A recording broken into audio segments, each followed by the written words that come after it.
Hello बच्चों, कैसे हो आप लोग। मैं हूं आपका दोस्त डॉक्टर दिवाकर राय। और पिछले लेक्चर में हमने देखा था संधि के बारे में। आज हम लोग समास शुरू करेंगे।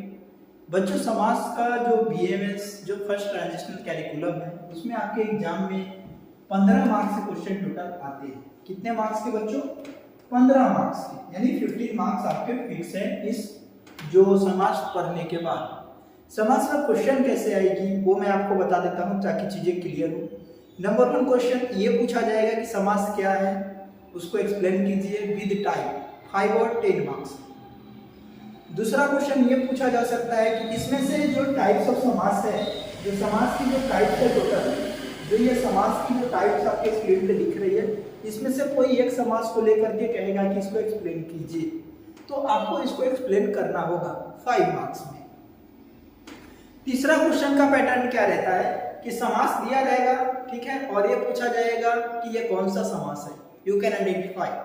जब आप कॉम्पिटिटिव एग्जाम में बैठते हो, चाहे वो असिस्टेंट मेडिकल ऑफिसर का एग्जाम हो या फिर आपका जीपीएससी हो या कोई पब्लिक सर्विस कमीशन का एग्जाम हो या फिर आपका बीएमएस का जो इस साल से नया ट्रेंड आया है उसमें एमसीक्यू क्वेश्चन रहता है, तो एमसीक्यू क्वेश्चन में मेनली आपसे पूछा जाएगा कि आइडेंटिफाई इट, इसको आइडेंटिफाई कीजिए, या फिर संधि दे करके समास दे करके और उसका विग्रह पूछेगा कि विग्रह बताइए कि विग्रह सही है या नहीं है। अगर एमसीक्यू पूछा जाएगा तो 4 ऑप्शन करेंगे। तो इस तरह से क्वेश्चन क्रिएट किए जा सकते हैं यहाँ से, और टोटल 15 मार्क्स के क्वेश्चन है, और हंसते हंसते आपके 15 मार्क्स आपके हाथ में आ जाने चाहिए। ठीक है बच्चों, तो चलिए समझते हैं सारे एग्जाम को साथ में लेकर के। अनेक पद नाना, अनेक पद मतलब अनेक, अनेक मतलब एक, मतलब हम अकेले हो गए, एक आदमी हो गया। अनेक, अनेक मतलब एक से ज्यादा। पद, पद मतलब क्या हो गया? पद जो वाक्य का रूप होता है, जो शब्द बनाने के लिए कई सारे पद यूज करते हैं, तो पद जो होता है स्मॉलेस्ट यूनिट होता है। तो अनेक पद नाना मतलब 2 या 2 से अधिक पद। कितना? 2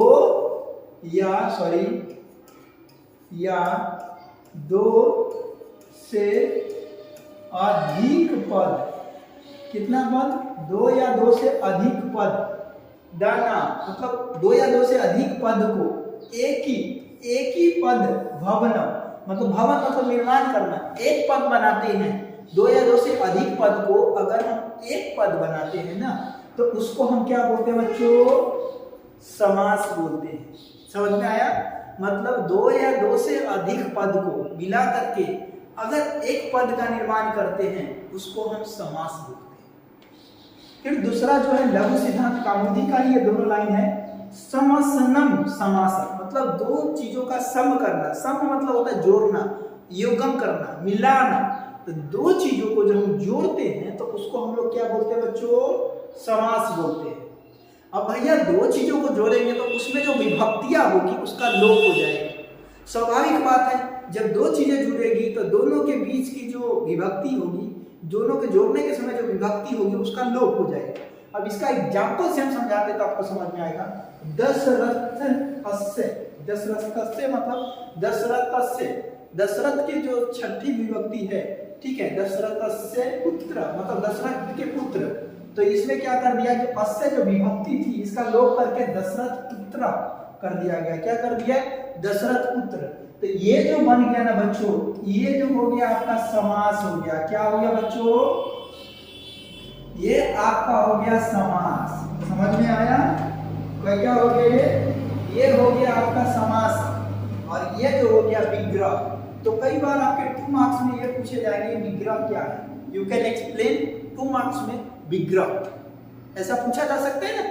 तो ये पूछ सकता है कि विग्रह क्या है। तो वृत्तीय अर्थ मतलब वृत्तीय अर्थ बोधकम वाक्य विग्रह, वाक्य जो शब्द है, जो वाक्य है, जो शब्द है उसका विग्रह बोध करता हो, ठीक है, उसको हम विग्रह बोलते हैं।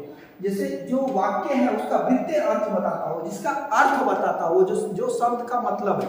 जैसे यहाँ पर दशरथस्य पुत्र मतलब दशरथ की जो पुत्र है, तो दशरथ के जो पुत्र हुए तो उसका अर्थ बता रहा है। तो जब इसका हम विग्रह किए तब ना इसका अर्थ बताया हो, दशरथस्य पुत्र, ठीक है। तो जो विग्रह किसको कहते हैं? जो वाक्य को तो के अर्थ को समझने के लिए जिसका वाक्य बोध कराता हो उसको हम विग्रह कहते हैं, ठीक है।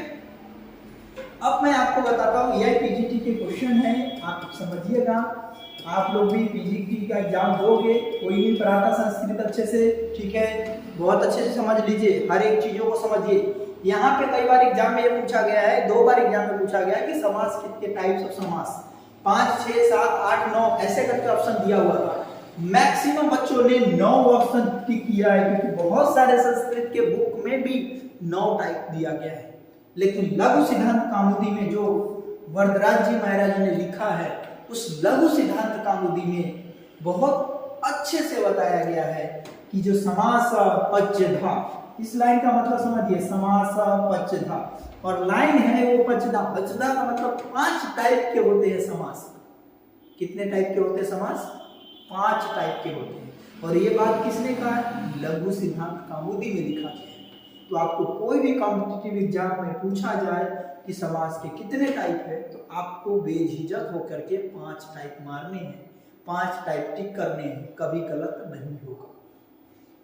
अब ये 5 टाइप में से दूसरा क्वेश्चन एमसीक्यू ये बना सकता है कि 5 टाइप में कौन कौन है?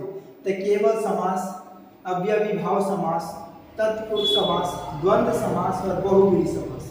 अब देखिए, तत्काल कर्म नहीं करेगा तो दिगु न आलू के लिए द्वंद्व होगा बहु के बीच में। अब समझिए क्या होगा, केवल अब, कोड याद करने का कोड लिख लेते हैं अपन, कोड लिख लेते हैं, क्योंकि अपन को क्या है, जीवन में याद का सबसे बड़ा लफड़ा रहता है, हमको कोई चीज याद नहीं रहता है। तो इसका कोड क्या हो जाएगा, केवल, क्या, केवल अब, केवल अब तत्काल द्वंद्व होगा, तत्काल, तत्काल,